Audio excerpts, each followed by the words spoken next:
আসসালামু আলাইকুম রহমতুল্লাহি ওয়া বারাকাতুহু।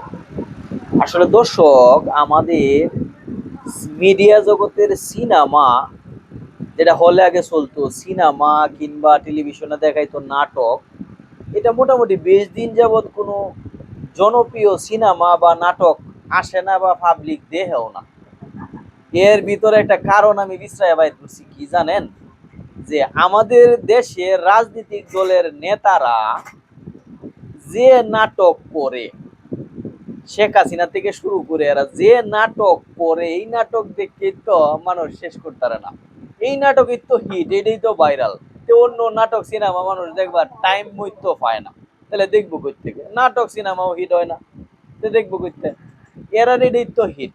কিছুদিন পরে পরে একজন একটা নাটক করে, এই নাটক গুলাই দেখে শেষ করতে পারতেছে না। হ্যাঁ, আসসালামু আলাইকুম রহমতুল্লাহ।